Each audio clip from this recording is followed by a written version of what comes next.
voltamos para nosso papo sobre homossexualidade e espiritismo. E antes de começarmos, vamos lembrar que o espiritismo não é contra a homossexualidade. O espiritismo entende que a homossexualidade é um estágio de evolução do espírito. O centro espírita nunca impõe ensinamentos. Todo homossexual é digno de nosso maior respeito. A homossexualidade não é uma doença. Deus ama todos nós da mesma maneira. Jesus nos ensinou que devemos amar a Deus acima de todas as coisas, amar-nos a nós mesmos, amar ao próximo, amar-nos uns aos outros, perdoar 70 vezes 7 nossos irmãos, e amar os nossos inimigos. E não julgar para não sermos julgados, porque a gente colhe o que a gente planta.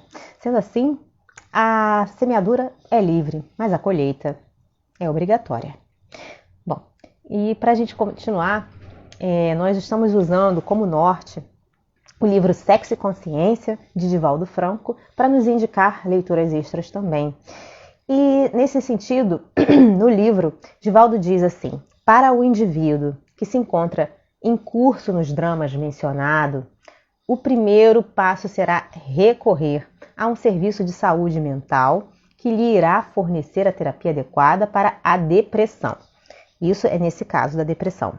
Em seguida, será importante realizar um tratamento para o descondicionamento em relação à dependência química e aos comportamentos sexuais patológicos. Durante esta fase inicial, o paciente deverá ser portador de uma grande força de vontade em querer modificar as paisagens da sua existência. Aliás, quando o indivíduo resolve transformar-se, o tratamento tem início nesse instante. Lembrando, o papel fundamental da força de vontade e da vigilância está exemplificado no livro Loucura e Obsessão, no capítulo 16, Libertação por Amor, e no capítulo 17, Terapia Desobsessiva. A gente vai ler o capítulo 16 hoje, Libertação pelo Amor. E esses esclarecimentos valem para todos nós, tá bem, gente? A gente está focando na parte da homossexualidade, mas isso vale para todos nós, ok? Porque todos nós podemos estar, com comportamentos sexuais patológicos. Isso não é somente um drama do homossexual. Todos nós podemos estar dependentes de alguma droga, de dependência química. Todos podemos estar precisando de tratamento mental, para depressão e etc. Bom, voltando aqui. Libertação pelo Amor, o livro de Divaldo Franco, Loucura e Obsessão, capítulo 16. Durante o dia, visitando os amigos que receberam assistência pela madrugada, constatamos os salutares efeitos da providência terapêutica. O Dr. Nicomedes referia-se a um estranho e preocupante pesadelo, do qual despertara com dores musculares generalizadas, que supunha intimamente ser o resultado da excitação e do cansaço da viagem. A indisposição orgânica e psicológica refletia-se-lhe no rosto pálido e com olheiras. Lício, que é o personagem principal dessa obra, que é um transexual, reportou-se a um sonho curioso no qual sofrera grandes aflições, ao mesmo tempo experimentando um expressivo alívio da angústia que o havia tomado nos últimos dias. Conseguira recompor uma boa parte da ocorrência, apesar de não a entender quanto gostaria. Os conselhos que o mentor lhe dera arquivaram-se-lhe com relativa nitidez, ensejando-lhe bem-estar. Cada um explicou os sonhos a seu modo. No entanto, nos painéis íntimos do espírito estavam impressos os novos códigos a serem vivenciados. Não se suponha com esta ação que os problemas ficaram solucionados. Ainda permaneciam vinculados às personagens em processo reparador, outros espíritos que eles teriam que reconquistar. Outro sim, as tendências viciosas a que se acostumaram ambos certamente não desapareceram. Diminuiu a volúpia e a ansiedade mórbida que vergastava o Dr. Nicomedes, enquanto Lício, que se lhe prendia emocionalmente, passou a sentir uma ternura mais natural, desprovida dos condimentos carnais. Nos dias que se sucederam por toda uma semana, os visitantes terminaram por sentir-se felizes, e os implicados no problema conflitante puderam dialogar largamente numa tentativa de se auxiliarem mutuamente, transformando os desejos abjetos em sentimentos fraternos elevados. As despedidas foram o oposto da chegada para o jovem. Uma saudade amena dominou-o, e a figura do tio se lhe tornou a representação de um benfeitor querido com quem podia falar com clareza a respeito dos seus sofrimentos e junto a quem encontraria apoio e entendimento. Aquele prometera lhe vir em socorro ou recebê-lo na família quando a situação se lhe apresentasse insustentável. O verdadeiro amor, que une as almas e as eleva, triunfara por sobre a herança do instinto indômito, possuidor e selvagem. Quando as pessoas que se amam compreendem a excelência desse sentimento e o canalizarem, compreenderem e o canalizarem no sentido superior, os dramas e as tragédias passionais, os infortúnios e as alienações que dele decorrem, na sua feição egoísta, desaparecerão da terra, e uma peregrina felicidade a todos unirá. O tempo e o prosseguimento da terapêutica se encarregariam do nosso jovem, que renascia dos escombros do passado para uma vida nova, devendo experimentar e vencer as naturais dificuldades que um tentame de tal porte lhe impunha. A primeira etapa, a da decisão, fora realizada bem, graças à mercê de Deus e ao devotamento dos nobres benfeitores.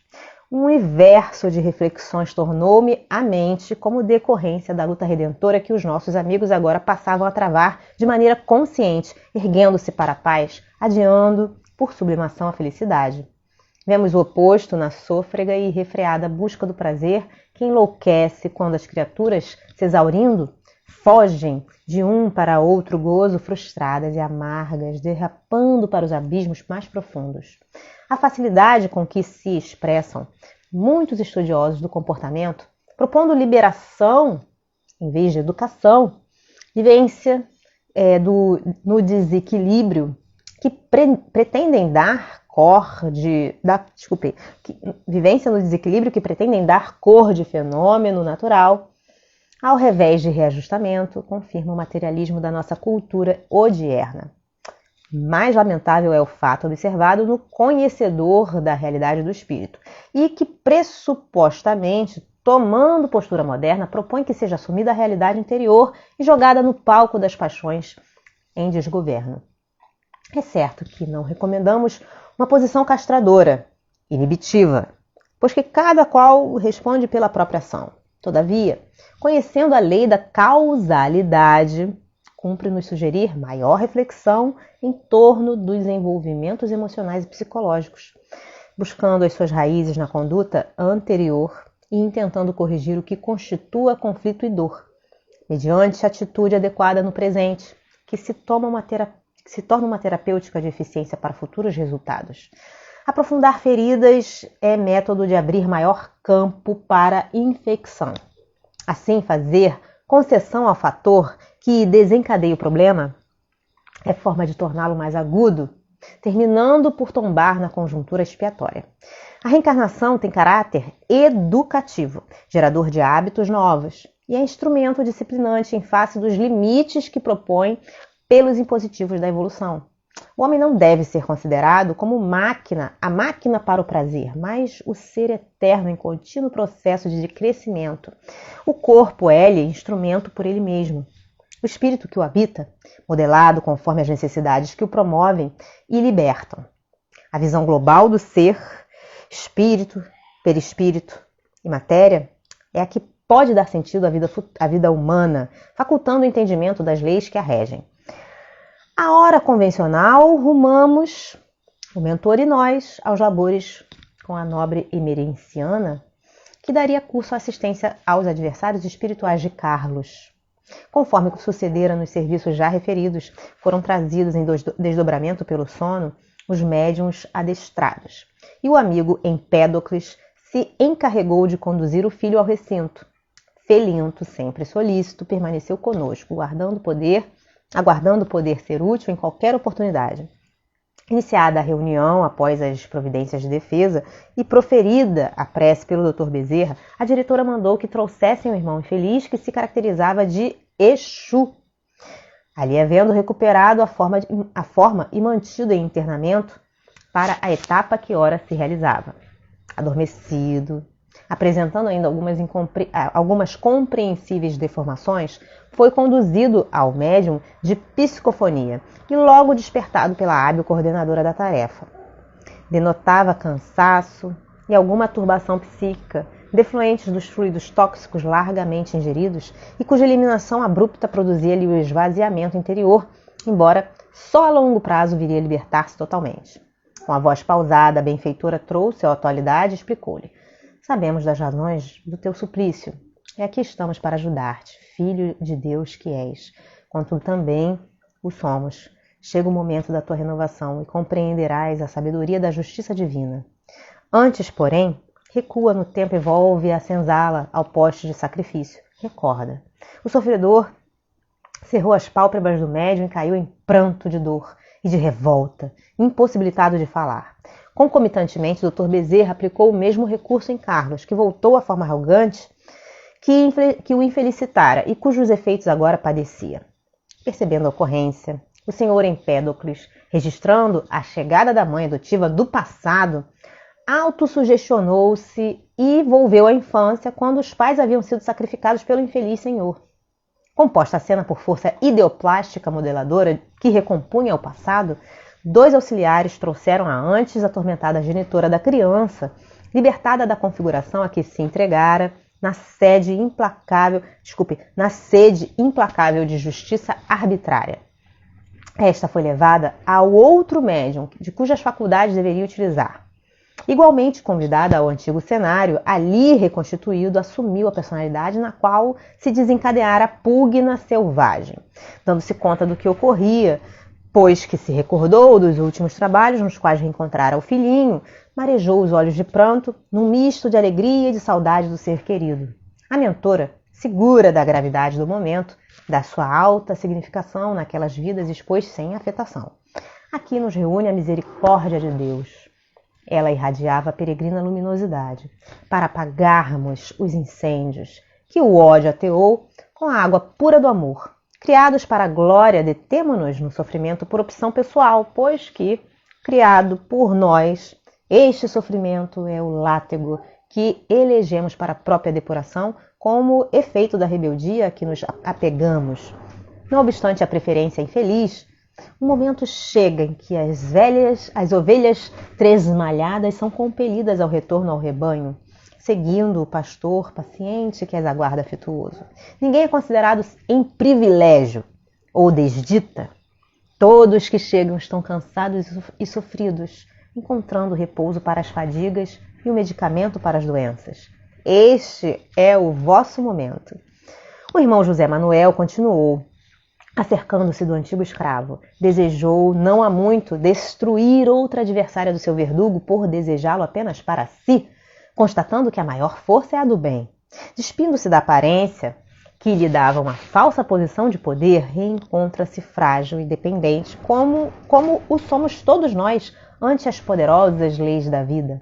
No entanto, a fim de aquilatar o acerto da providência que tomamos, é do nosso desejo esclarecer-lhe que a antagonista que lhe disputava presa não é outra alma senão a esposa que o inimigo trucidara. Dr. Bezerra conduziu o médium que a incorporava e quando os dois se contemplaram foi inevitável a explosão de felicidade no pranto que lhes roava no íntimo, agora sem o ácido que os queimava cruelmente. Por que eu iria destruir-te? Indagou ele ofegante. Como te reconheceria naquela situação? Interrogou ela ansiosa. Ambos em nossa loucura disputávamos o mesmo bandido, redarguiu Manuel. A simples recordação do celerado que nos destruiu a todos alucina-me. Tenho que esforçar-me, farei isto por nós todos. A evocação dos crimes pelo atormentado fê-lo desequilibrar-se, reassumindo os anteriores traços da figuração que o caracterizava antes. Para evitar queda no aspecto demoníaco, falou-me discretamente, Felinto. A benfeitora optou pelo confronto através dos médiuns, cujos perispíritos lhes bloqueariam a potência dos resíduos remanescentes. e o momento da ruptura final, ou fixação mais demorada, exigindo cuidados especiais sem a violência de permeio. A benfeitora vigilante projetou o pensamento sobre a antiga esposa que o segurou pelos braços e propôs: acalma-te, não destruas o nosso momento. É necessário valorizar o nosso reencontro ou o perderemos. O que mais desejas? Desgraçá-lo e perder-nos a todos ou atender-nos para nele pensar depois? A indagação no dialeto que lhe era familiar, como todo o diálogo mantido, inclusive pela benfeitora, fê-lo estancar o volume de cólera e, recompondo-se com sacrifício, respondeu: estar contigo é o que nunca supus fosse possível. Então eras tu a bombogira que o perseguia? Sim. O horror projetou-me nas furnas onde fui submetida a tratamento longo, tornando-me uma desventurada. Isto, no entanto, já não importa. Ela continuava telementalizada. E o nosso filho? O bandido matou-o? Não. Sua esposa trouxe para o próprio lar e entregou-o a uma escrava que dele cuidou, como se fora seu filho. O homem cruel terminou por confiar e amar aquele que era o fruto do nosso amor. Chegando o seu momento, a senhora, que o retinha nos braços, aproximou-se, distendeu a mãezinha, que o recebeu e o apresentou. Vê, é ele, nosso anjo. José Manuel, sem controle da emoção, ajoelhou-se e ia golpear a cabeça no solo como sinal de gratidão a Deus e de sacrifício pessoal. Ela o deteve elucidando. A maior prova da nossa gratidão é permanecermos felizes com o filho. Toma-o nos teus braços. O outro se deteve, cambaleante, e se ergueu, segurando o filhinho com efusão de felicidade, rindo e chorando, a mover-se no exíguo recinto da reunião, como faria se estivesse no pátio da casa grande. Ninava-o cantando velha balada dos seus antepassados, recordando as praias virgens e as florestas densas da sua terra querida. Estávamos igualmente comovidos. Assim, mergulhamos na oração gratulatória e intercessória ao mesmo tempo pelos e em favor dos envolvidos naquela demorada e maléfica trama que o amor agora desarticulava. A esposa o interrompeu, conduzida pela poderosa mente da irmã emerenciana, e falou: estamos gratos, sim, a Deus. Agora é a parte do sacrifício. Ao invés de ferires a cabeça, é o momento de abrirmos o coração. Que faremos então? Indagou sorrindo.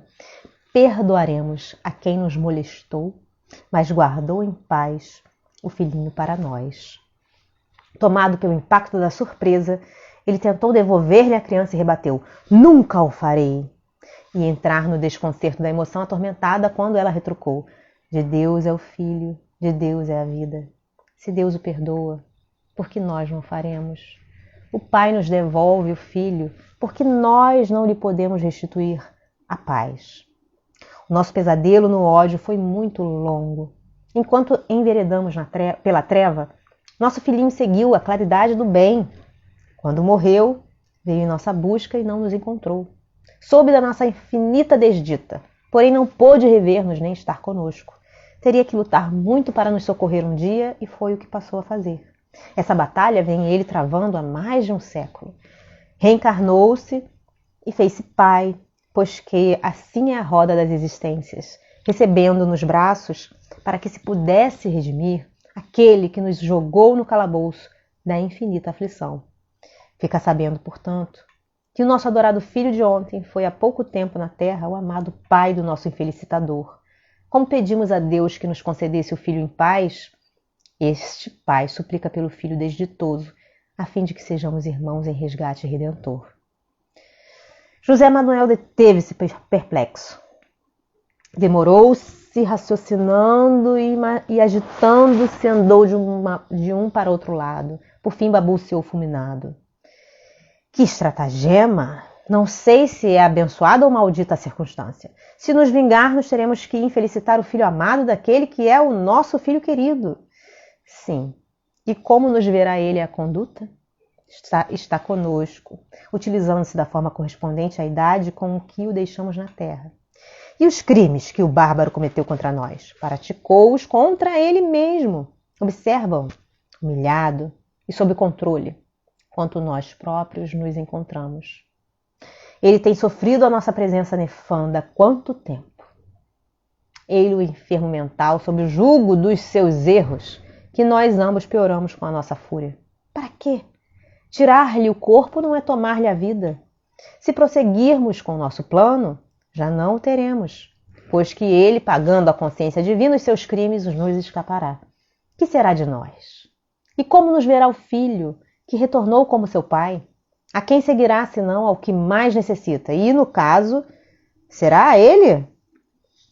De minha parte, declaro, amo-te, porém o perdoo. Eu sei o que é sofrer e conheço o travo ímpar do desconforto moral e da aflição. Não imporei mais desdita a ninguém. O interlocutor estava algo aturdido. Assim mesmo, num relance de claridade, fitou-a e ao filhinho nos seus braços e derreou-se na cadeira, acendendo com débil voz. Não há outro caminho a percorrer. Peço a Deus que me perdoe também e nos ajude nesta conjuntura imprevista. A esposa voltou a abraçá-lo e a irmã emerenciana, tomando o centro da sala, explicou. Estranháveis a dor que vos macerava até há pouco e pedíeis justiça. Acreditáveis que éreis inconscientes, colhidos pela mesquinha fatalidade que se compraz na desdita das criaturas. Enganai-vos. O eito da escravidão foi feito de loucuras que praticastes em existências passadas na Europa, donde fostes degredados em espírito, para renascerdes na África, que vos proporcionaria o calvário libertador. O orgulho ferido, as reminiscências e o egoísmo uniram-se para vos destroçar, e não o que vos fizeram os caçadores de escravos e o infeliz senhor. Também eu provei o fel da amargura, na tenaz do degredo nas carnes da alma. Semilouca de dor, elegi o perdão antes que a vingança, e por amor a um filho que optou pelo crime como vós, aqui permaneço, a fim de o ajudar. Não há, como vedes, efeito sem causa, razão pela qual ninguém sofre sem merecer. Hoje recomeçais o vosso processo de redenção após demorado estágio, por preferência pessoal no sofrimento, que vos capacitará para mais avançadas conquistas. Confiai em Deus e tende coragem. São infinitos os caminhos do amor que se nos apresentam através das mais variadas maneiras, convidativos e abençoados. Se soubermos distinguir os mais breves e libertadores, prontamente fruiremos a paz. Agora repousai por algum tempo. Após a fatigante peleja, despertareis além destes sítios e destas vibrações em lugar formoso que vos aguarda e donde partireis para outras etapas com amores que esquecestes temporariamente, porém que velavam por vós nesta imensa noite de agonia. Deus vos abençoe. As entidades foram se deixando envolver pelas dúlcidas vibrações daquela suave, enérgica mãe espiritual e adormeceram inclusive Carlos. Deslindadas dos fluidos dos médiuns, logo após o encerramento dos trabalhos, que se deu mediante comovedora oração de graças que a mentora proferiu, trabalhadores especializados conduziram-nas a outro campo de ação para hospitalizá-las em lugar próprio de refazimento e estudos em favor do futuro. O mesmo procedimento foi feito como de hábito com os médiuns e Carlos, este sempre aos cuidados do senhor Empedocles, que retornou à última personalidade terrestre.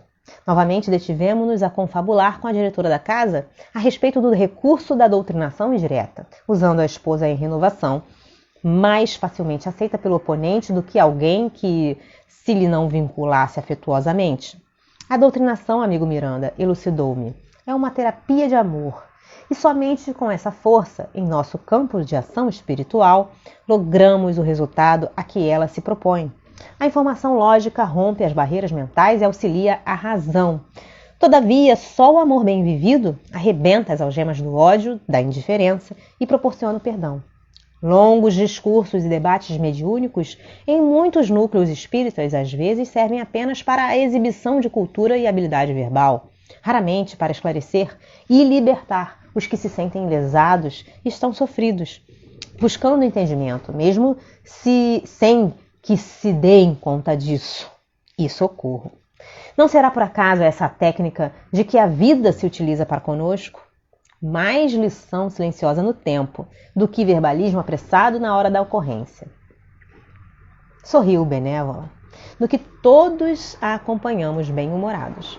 E porque outros mistérios ali tivessem curso, permanecemos observando e aprendendo, a fim de aproveitarmos o milagre bonançoso do tempo. Bom, gente, a gente fica por aqui por hoje, na nossa leitura e nos nossos esclarecimentos. Se você gostou desse vídeo, deixa o seu like, dá sua curtida. Esse feedback, essa resposta é muito boa para saber como o nosso trabalho está indo. Se você tem dúvidas a respeito desse conteúdo, faça nos comentários, comente, porque a sua dúvida pode ser a nossa, pode ser dos nossos amigos. Se você ainda não se inscreveu no nosso canal, se inscreva. Nós temos, se for bom, né? Nós temos o canal no YouTube, no Instagram e no Facebook. No YouTube, você pode acessar a playlist, as playlists com os assuntos que a gente aborda, e pode também acionar o sininho para conseguir as notificações quando a gente fizer novos conteúdos. Eu, assim, desejo a vocês um dia maravilhoso. Deus abençoe. Até a próxima. Tchau, tchau.